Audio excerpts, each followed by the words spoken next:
आज आपके साथ शेयर करने जा रही हूँ चिकन चीज़ क्रोकेट की रेसिपी। बहुत यमी, बहुत लाजवाब, बाहर से क्रिस्पी और अंदर से हल्की फुल्की सी स्पाइसी, जूसी और बहुत ही यमी क्रीमी से ये बनकर तैयार होते हैं। बहुत हेल्दी रेसिपी है, रमज़ान स्पेशल है और इसको आप टी टाइम में भी बनाकर सर्व कर सकते हैं। अस्सलाम वालेकुम, मैं हूँ उर्वा और आप देख रहे हैं ice and spice YouTube channel.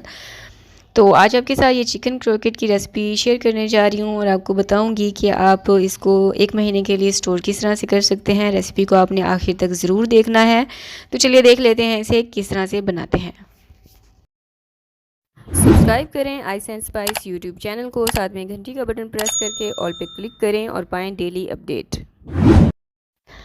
तो जी बिस्मिल्लाह करके रेसिपी स्टार्ट करते हैं। एक कढ़ाई लेंगे, इसमें डालेंगे 1 खाने का चम्मच मक्खन। मैंने सॉल्टेड मक्खन का इस्तेमाल किया है, आप मक्खन की जगह पर ऑयल का भी इस्तेमाल कर सकते हैं। अब मैं इसमें डाल रही हूँ 1 दरमियाने साइज़ का प्याज और इसको मैंने बारीक चॉप कर लिया था। इसको हमने इतना पकाना है कि ये सिर्फ नरम हो जाए, इसको आपने बहुत ज़्यादा ओवर कुक नहीं करना, सिर्फ ट्रांसलूसेंट होने तक आपने इसको पकाना है। अब जब देखें कि प्याज नरम हो चुके हैं, अब हम इसमें कुछ वेजिस डालेंगे, जिसमें मैंने ली है 1 दरमियाने साइज़ की गाजर, इसको मैंने बारीक चॉप कर लिया है, और 1 दरमियाने साइज़ की ही शिमला मिर्च ली है। इसके जो सीड्स थे वो मैंने निकाल दिए हैं और बाकी जो शिमला मिर्च थी उसको मैंने चॉप कर लिया है बारीक। अब इनको आपने 1 से 2 मिनट के लिए सिर्फ मीडियम टू हाई फ्लेम पर अच्छे से मिक्स भी करना है, और मिक्सिंग के दौरान ही ना ये थोड़ी सी नरम हो जाएंगे।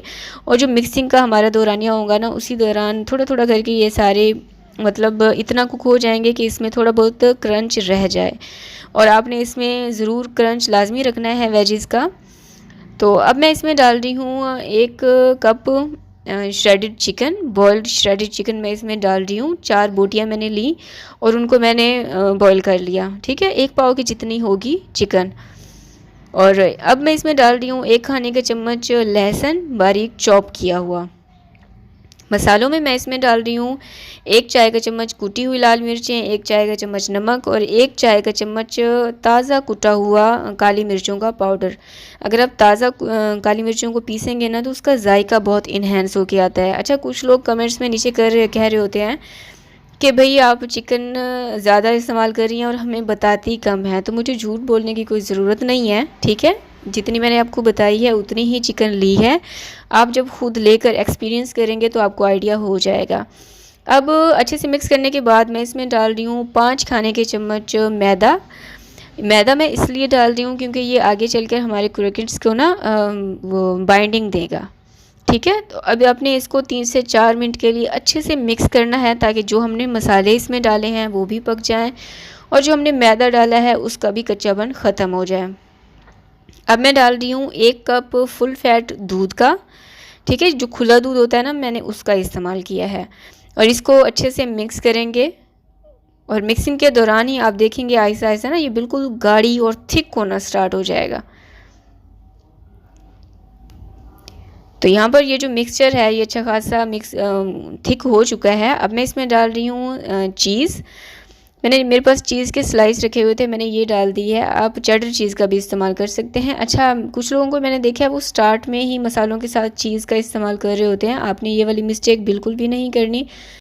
अगर आप स्टार्ट में या फिर मिड में ही चीज़ डाल देंगे तो फिर आपसे मिक्सिंग में भी मसला आएगा और आपके मसाले भी अच्छे से नहीं पकेंगे और ये फ़ौरन से बहुत ज़्यादा थिक होना स्टार्ट हो जाएगा, तो इसका जो जायका है ना वो भी नहीं आएगा। तो इसको आपने लास्ट पॉइंट पे डालना है। यहाँ पर सारा आप देख सकते हैं मैंने इसको अच्छा खासा थिक होने तक पकाया।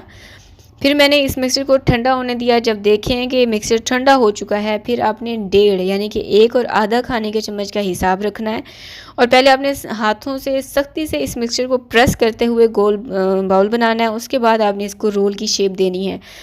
मैं आपसे कहती हूँ कि आपने सख्त हाथ लगाना है, वो इसलिए ताकि हर चीज़ इवनली कंबाइंड हो जाए, एक दूसरे से जुड़ जाए। तो फिर जब आप रोल को फ्राई करें ना तो फिर आपको जो फ्राई करने में कोई भी मसला पेश नहीं आएगा, टूटेंगे नहीं। क्योंकि जो बिगिनर होते हैं ना उनसे ये मिस्टेक हो जाती हैं, उनसे टूट रहे होते हैं, ये कबाब हों या फिर रोल हों या कोई भी चीज़ हो। तो मैं इसलिए आपसे कहती हूँ। अब मैंने एक रोल बनाकर साइड पर रख दिया है, अब दूसरा रोल बना लेंगे। अच्छा, इस रोल में ना दरमियान में चीज़ फिल करने की ज़रूरत नहीं है, क्योंकि हमने चीज़ ऑलरेडी इसमें डाल दी है। तो ये ऑप्शनल है, अगर आप फिर भी डालना चाहें, चीज़ लवर हैं तो फिर आप दरमियान में चीज़ फिल कर सकते हैं।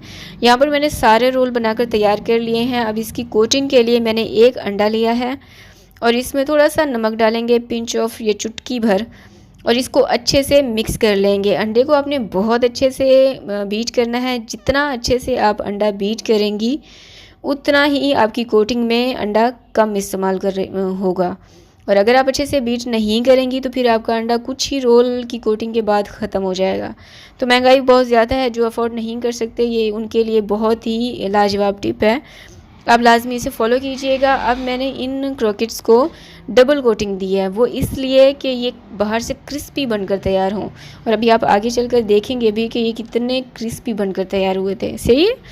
अच्छा, यहाँ पर एक और अहम टिप आपको देती चलूँ कि जो बहुत ज़्यादा रोल बनाकर 1 महीने के लिए स्टोर करना चाह रहे हो ना, और आप इतने ज़्यादा अंडे अफोर्ड नहीं कर सकते, फिर आपने क्या करना है, एक अंडा लेना है, उसमें मैदा डाल देना है और उसमें थोड़ा सा पानी डालकर तीनों चीज़ों को बहुत अच्छे से कंबाइन करके फिर आप डबल कोटिंग कर लीजिएगा। क्योंकि अगर बहुत सारे रोल आप बनाकर उसकी डबल कोटिंग करेंगे ना तो अंडे काफ़ी ज़्यादा 3 से 4 आपके लगेंगे। और अगर मेरी टिप आप ट्राई करेंगे तो ये आपके लिए बहुत हेल्पफुल होने वाली है। अब ऑयल जो था ये दरमियाना जो है गरम था, यानी कि मीडियम हॉट ऑयल था। इसमें ये रोल डालकर इसको लाइट गोल्डन और क्रिस्पी होने तक मैं फ्राई कर लूँगी। ये देखिए, और आपने इनको छोड़ नहीं देना, उलट पुलट आप इनकी करते रहना है। फिर ये जो जो है ना क्रोकेट्स, ये गोलाई में और बहुत ही इवनली ये आपके पास गोल्डन शेप में आएंगे। तो जैसे ही देखेंगे लाइट गोल्डन हो चुके हैं, फिर आपने इनको निकाल लेना है।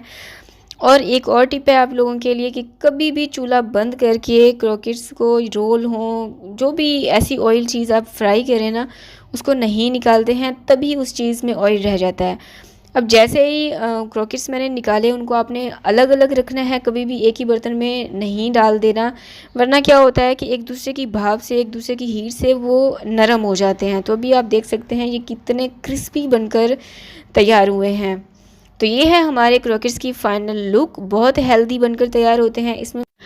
और यहाँ पर एक रिमाइंडर है कि आपने अगर अभी तक मेरी रेसिपी को लाइक नहीं किया या फिर कमेंट्स नहीं किए तो जल्दी से वीडियो को लाइक कर दीजिए, थम्स अप दीजिए और कमेंट करके मुझे बताएं कि रमज़ान में कौन सी रेसिपी आपको चाहिए, ताकि नेक्स्ट रेसिपी मैं आपके लिए बना सकूं।